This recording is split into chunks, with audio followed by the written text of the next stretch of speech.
Merci, Monsieur le Président. L'article 2 consacre le principe de la création d'une commission consultative. On a bien compris à quel point elle est nécessaire pour restaurer la confiance perdue, notamment auprès de nos concitoyens qui sont tous consommateurs d'eau.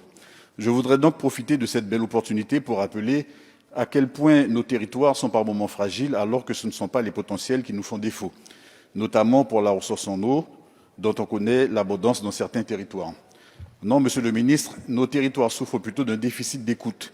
Ce n'est pas par hasard qu'en 2009, la LODEOM créait la CNEPEOM, Commission nationale d'évaluation des politiques publiques en Outre-mer, qui avait pour objectif d'accentuer l'écoute des revendications portées par nos territoires.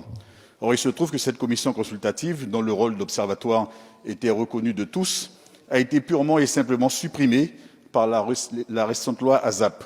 Cela revient en quelque sorte à invisibiliser encore davantage nos territoires et cela conduit à l'invisibilisation, bien évidemment, de leurs problèmes.